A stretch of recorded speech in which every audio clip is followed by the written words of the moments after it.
Hello, welcome to your Epic Life podcast. We're here today to talk to you about self-compassion.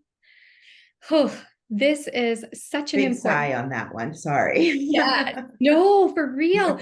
It is such an important tool, especially for those of us that find ourselves having compassion for others, like taking care of others, whether you're parents, educators, healthcare workers, anything of the sort. When you're pouring yourself into others, having self-compassion is not always coming easy, but it's such an amazing tool. Yeah.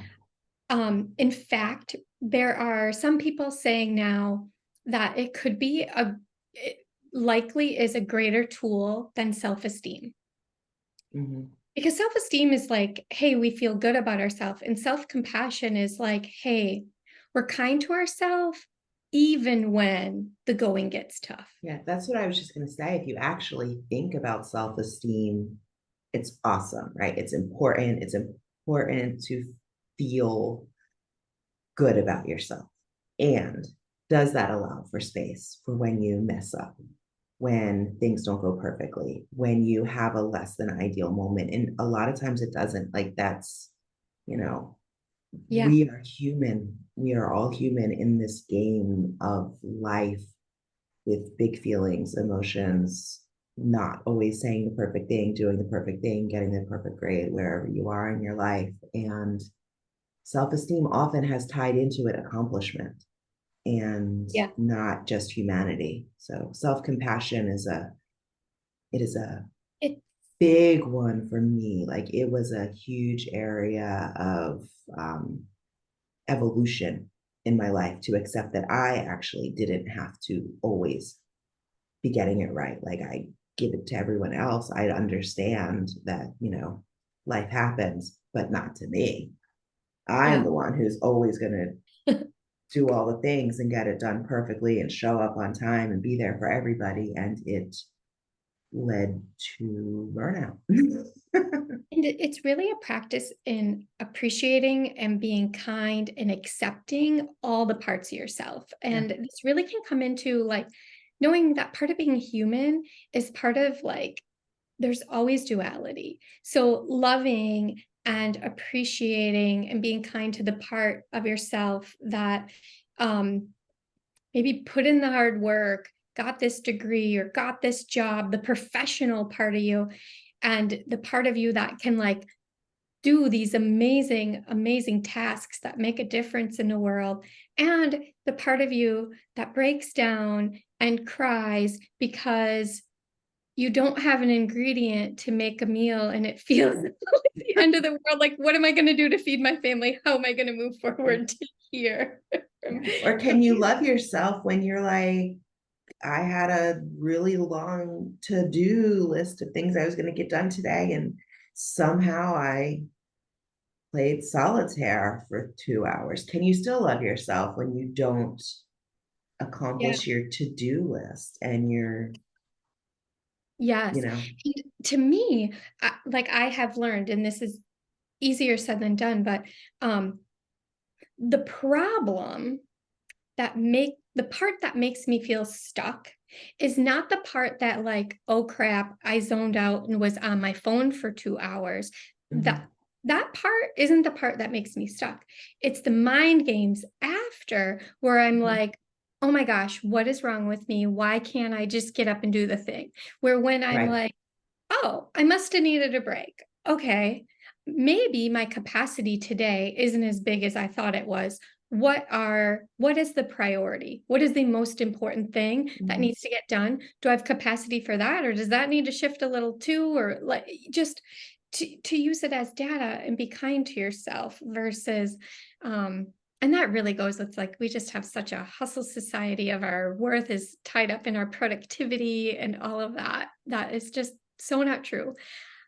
I saw a video today by a psychotherapist that said, what if we treated our brain like other organs? And what if we were like, oh, my brain needs a break. I can't just Yeah. keep it going all the time. Like my brain needs a break. My body needs a break. Oh, my bladder needs to go to the bathroom. Oh, like just like it's okay. It's an organ. It's not who we are. We aren't our brain, and we need a break sometimes, as well as our body and all the things. And that was a really important statement you just said. So in case people missed it, we are not our brain. I thought I was for approximately 36 years. Like my thoughts, I thought were who I was. And learning that, so there's very little room for compassion in there, right? Because you think you can control what's happening in there instead of being able to say, like, because you're never perfect.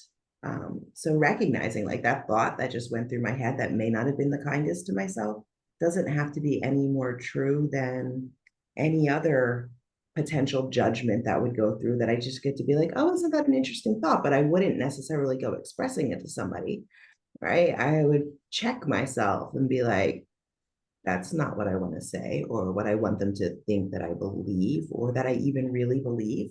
Yet we think that's the truth about ourselves, right? If you actually hear people like when they express their thought, like, oh my God, I was so stupid. Like, no, you weren't. That's Yeah. not nice. That's not a nice way to talk to. You wouldn't say that to someone else generally. Why are you saying it to yourself instead of having some grace Yeah. that one event doesn't translate? Because I think it is so important what we think of ourselves ultimately.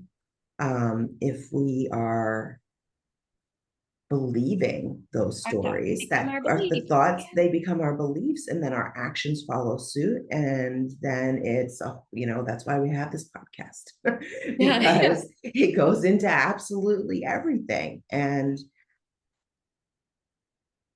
what if I mean, for me, I have decided like I get to love the very emotional part of myself.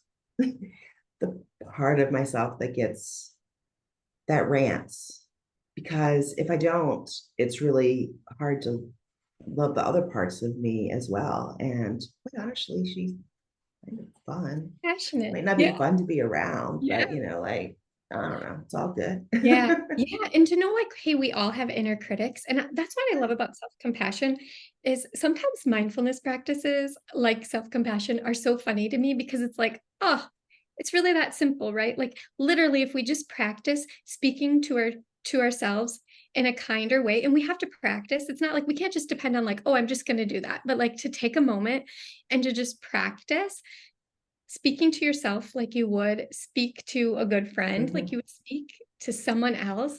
And like literally that can just start shifting our thoughts and shifting how we teach ourselves. Like that's magic to me. I don't know Yeah. why, but that's just like, because sometimes it feels like, oh my gosh, we have to do these big, huge things. And it's like, no, actually, like if we just take a moment, stop, think of something you've been hard on yourself lately about, and then imagine you're talking to yourself as you would a friend, Yeah. comforting, saying, oh, yeah, you're only human. It's okay. Everyone experiences this, everyone makes mistakes, and it's going to be okay. You're safe in this moment. And like you just say whatever you need to hear. So you just start practicing this different inner monologue. And next thing you know, something happens. And you're talking to yourself kindly. It's Yeah. seriously magic. I love that example you just gave, and it brings in all of the components of self compassion, right? So, self compassion has mindfulness, self kindness, and calming humanity. And that's literally the example you just gave right there. Like, Yeah. what if you were to slow down and notice your thoughts? Step mindfulness right there, right?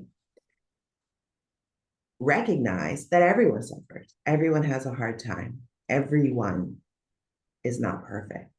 The Mhm. common humanity aspect. And then from there, choose kindness. Choose to be loving towards yourself instead of self critical. Like those steps are literally what self compassion is. How much better would you feel? Not even that better is the goal necessarily, because I'm not like, I don't think we need to go through life thinking I joke that I want it to be all rainbows and unicorns, but no, but just content with yourself would you feel if you actually talk to yourself as you would your best friend? And Yeah. your best friend is coming at you saying, oh my God, I'm such a loser. I messed up with this. Do you sit there and go, damn right? Or do you say, oh, like you were Yeah. doing the best you could? You did the best that you could. Yeah. And it's okay. You will get through X, Y, or Z and come out to the other side and you've learned something. And it doesn't, when you're in it and you're being mean to yourself, you're staying stuck in it for longer too. Yeah. That's what I've noticed with my practice the most is like can I think I used to think I had to like catch myself, and it was like almost like a thing of like, nope, you're doing that wrong. Don't do it that way. Do it this way. And now it's like I catch myself and it's like, oh, honey, you're overwhelmed. Okay, what do you need right now? Like, Mhm. you've been doing a lot and you've been taking care of everyone else. And okay, what do you need? First, just take a moment of like give yourself a big hug or just be like, hey, yeah, you have been busy. You have been pouring yourself into everyone else. What would feel good right now? And then like just in it, like it's just like mere moments, like just seconds when you practice it. And just that shift of like, okay, now I can move forward in a different way. And now I just can see where I'm Yeah. at and how moving forward might be best today instead of like a right or a wrong way. Yeah. And that's such an important sentence right there. What would feel good right now? Like Yeah.